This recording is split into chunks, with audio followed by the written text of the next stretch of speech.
አንዳንድ ነገር ለማድረግ የምንፈራባቸው ሁኔታዎች ሊኖሩ ይችላሉና ቆይ እስቲ ይሄን ነገር ለ20 ሰከንድ ብቻ ድፍረት ይኑር አዲስ ነገሮችን እንዳንሞክር ፍርሃትን እንዳንጋፈጥ ነው የሚያደርገን። አለማድረግ እስኪ ቆይ ለ20 ሰከንድ ልሞክረው ብለን ያንን ነገር ለመጋፈጥ ነገር አደረግን ያንን ነገር ሞከርን ማለት ፍርሃትን ፈርተን እንድንቀመጥ የሚያደርገን በተመቻቸንበት ሁኔታ ላይ ከዛ ውስጥ ለመውጣት አለመሞከራችን ነው። አንዳንድ ነገር እንፈልጋለን ያንን ነገር ለማድረግ ግን ባለንበት ደስተኛ ባልሆንበት ኑሮ ሊሆን ይችላል ደስተኛ ባልሆንበት ገቢ በዛ ውስጥ ታጥረን ያ ነገር እንደ ኮምፈርት ዞን ይሆነንና አዳዲስ ነገሮችን ለመማር ሊሆን ይችላል አዳዲስ ነገሮችን ለማድረግ የራሳችንን እንዳንሞክር ዛሬ ካለንበት ደረጃ የተሻለ መሆን ላይ እንዲሆን ማድረግ እንጂ የራሳችንን ትኩረት ለሌሎች እየሰጠን ወይ የሚረዱን 6 ዋና ሐሳቦችን ይዤላችሁ መጥቻለሁ ማለት ነው።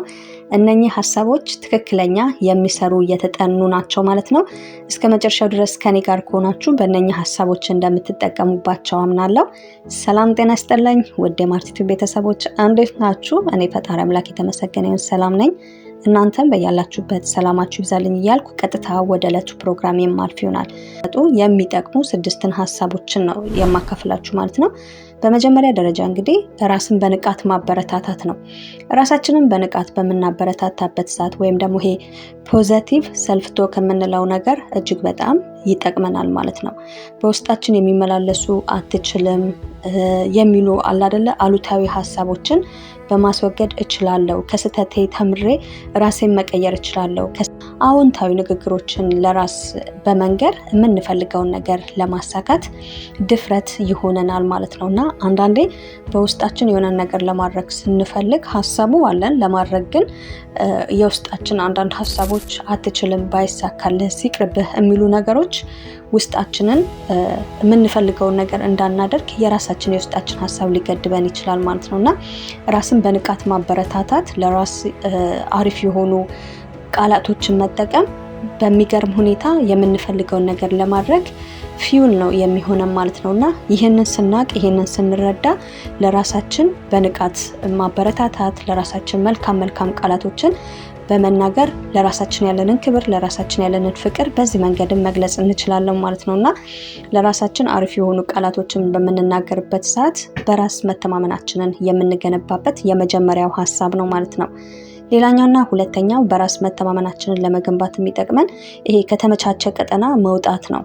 አንዳንዴ በጣም ባለንበት ሁኔታ በተመቻቸ ነገሮች ውስጥ የምንኖር ከሆነ ሁሉ ጊዜ የምናውቀውን ብቻ ከማድረግ ይልቅ አዳዲስና የሚያስፈሩ የሚመስሉ ነገሮችን መሞከር እጅግ በጣም አሪፍ ነው ለአእምሮአችን እንዲሁም ደግሞ ነገሮችን ለማድረግ ለመድፈር መነሳሳት ይሆነናል ማለት ነውና ይሄ አዳዲስ ነገሮችን በምንሞክርበት ሰዓት ለካ እንደዚህ ማድረግ ይቻላል እንዴ የሚል ሌላ አይነት እይታ ሌላ አይነት አመለካከት በውስጣችን እንዲፈጠር ያደርግብናል።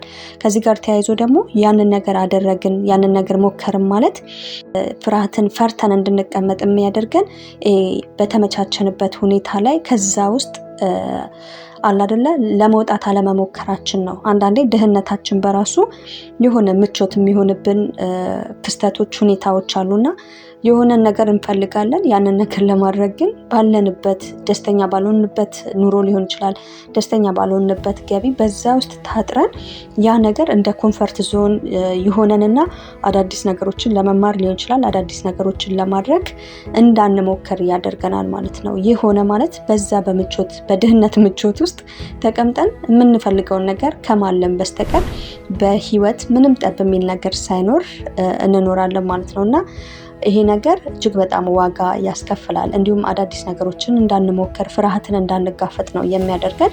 ከዚህ ጋር ተያይዞ ደግሞ በራስ መተማመንም እንዳይኖረን ነው የሚያደርገን ማለት ነውና እንደ ቀላል ልናየው የሚገባ አይደለም። ይሄ ከተመቻቸንበት ቀጠና አለመውጣትና በዛ ነገር ተደላድሎ መቀመጥ ጊዜያቶች እየገፉ በመጡ ቁጥር ዋጋ ያስከፍለናል ማለት ነውና ይሄ አዲስ ነገር ለማድረግ እንዳንሞክር የሚያደርገን ያለንበት የተመቻቸንበት ኤንቫይሮንመንት ዋጋ ሊያስከፍለን ይችላል ማለት ነው። ከዚህ ጋር ተያይዞ ደግሞ በራስ መተማመናችንንም ይቀንስብናል ማለት ነው።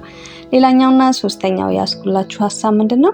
የ20 ሰከንድ ድፍረት ደንብ ሊኖረን ይገባል። አንዳንድ ነገር ለማድረግ የምንፈራባቸው ሁኔታዎች ሊኖሩ ይችላሉ እና ቆይስቲ ይሄን ነገር ለ20 ሰከንድ ብቻ ድፍረት ይኑረኝ ወይም ለ20 ሰከንድ ብቻ በማሰብ እስቲ የዚህ ነገር መፍትሄ ለማምጣት ልሞክር ሊሆን ይችላል።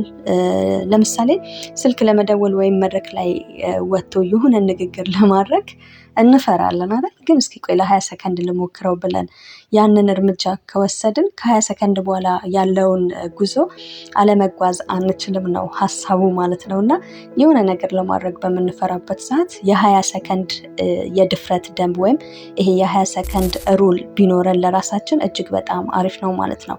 ይሄን አብዛኞቻችን እንጠቀመዋለን ብዬ አላስብም። የሆነ ነገር ለማድረግ ወይ አናደርገውም ወይ እናደርገዋለን። ግን ከዛ ሁሉ ነገር ውስጥ ካለማድረግ እስኪ ቆይ ለ20 ሰከንድ ልሞክረው ብለን ያንን ነገር ለመጋፈጥ የምናደርገው ጥረት ከዛም በኋላ አንዴ ከጀመርነው አለማድረግ አንችልም ነው ሀሳቡ ማለት ነው። እና እጅግ በጣም የተመቸኝ የወደድኩት ሀሳብ ነው። ስለዚህ እናንተም በህይወታችሁ ለምሳሌ የሆነ በስራ በኩል የሆነ ማናገር ያለባችሁ ሰው ካለ ያንን ሰው ለማናገር ፈራ ተባ ብለን ከምንተወው ይልቅ ስልካችንን ብድግ አድርገን ደውለን ስለምንፈልገው ነገር አንዴ ለ20 ሰከንድ ብለን ከጀመርን ከዛም በኋላ ሀሳቡም አይዲያውም ለመናገር ድፍረት ይኖረናል ነው ፖይንቱ ማለት ነው።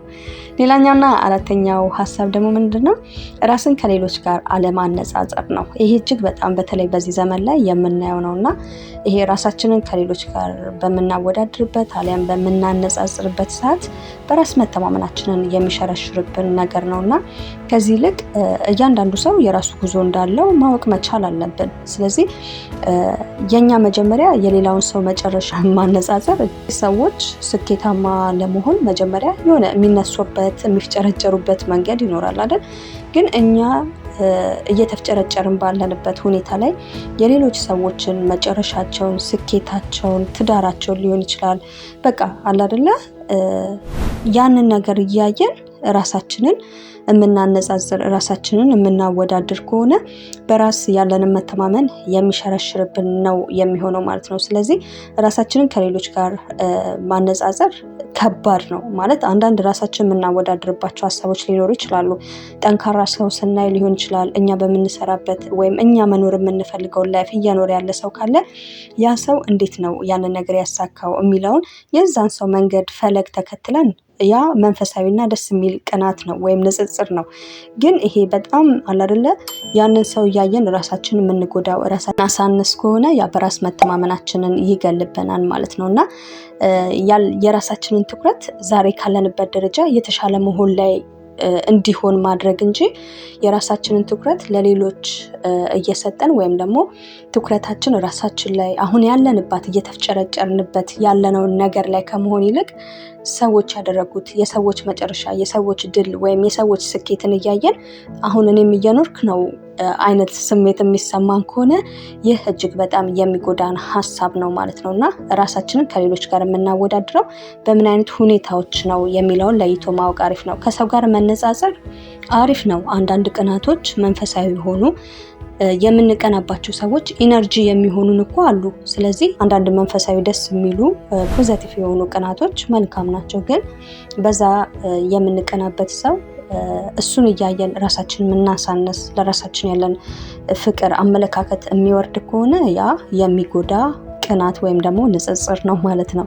ሌላኛውና አምስተኛው ሀሳብ ደግሞ የቀድሞ ስኬቶቻችንን ማስታወስ ነው። ትንሽም ሆነ ትልቅ በህይወት ያሳካናቸው ትናንሽ ቢሆንም ስኬቶች ናቸው። ያንን ለማስታወስ አላደል ያደረግናቸው ደስ ብለውን ያለፉ ነገሮች ካሉ ማስታወሻ ይዘን በህይወት ያሳካናቸውን ነገሮች መጻፍ እጅግ በጣም በራስ መተማመናችንን ከፍ ያደርግልናል ማለት ነውና አዲስ ነገር ሲከብደን ያንን ማስታወሻ በማየት አሃ ከዚህ በፊት እኮ ይሄን ነገር አሳክቻለሁ፣ አሁንም ይሄ ነገር ቢከብደኝም ነገ አሳካዋለሁ፣ ነገ እንደ ታሪክ የማየው ነው ብለን ያንን ነገር አሁን ያለንበትን ሁኔታ ከዛ እንዳንደክም ቀና ያደርገናል ማለት ነው ይሄ ሀሳብ። ስለዚህ ያንን ያደረግነውን ነገር መልሰን በምናነብበት ሰዓት ወይም መልሰን ባየንበት ሰዓት የዛሬ 2 ዓመት እኮ ይህን ነገር አሳክቻለሁ፣ አሁንም ይሄ ነገር ቢከብደኝም ያንን ባሳካውበት መንገድ ይህንንም ማሳካት እችላለሁ ብለን ለራሳችን ማሳመን እንድንችል ያደርገናል ማለት ነው። እና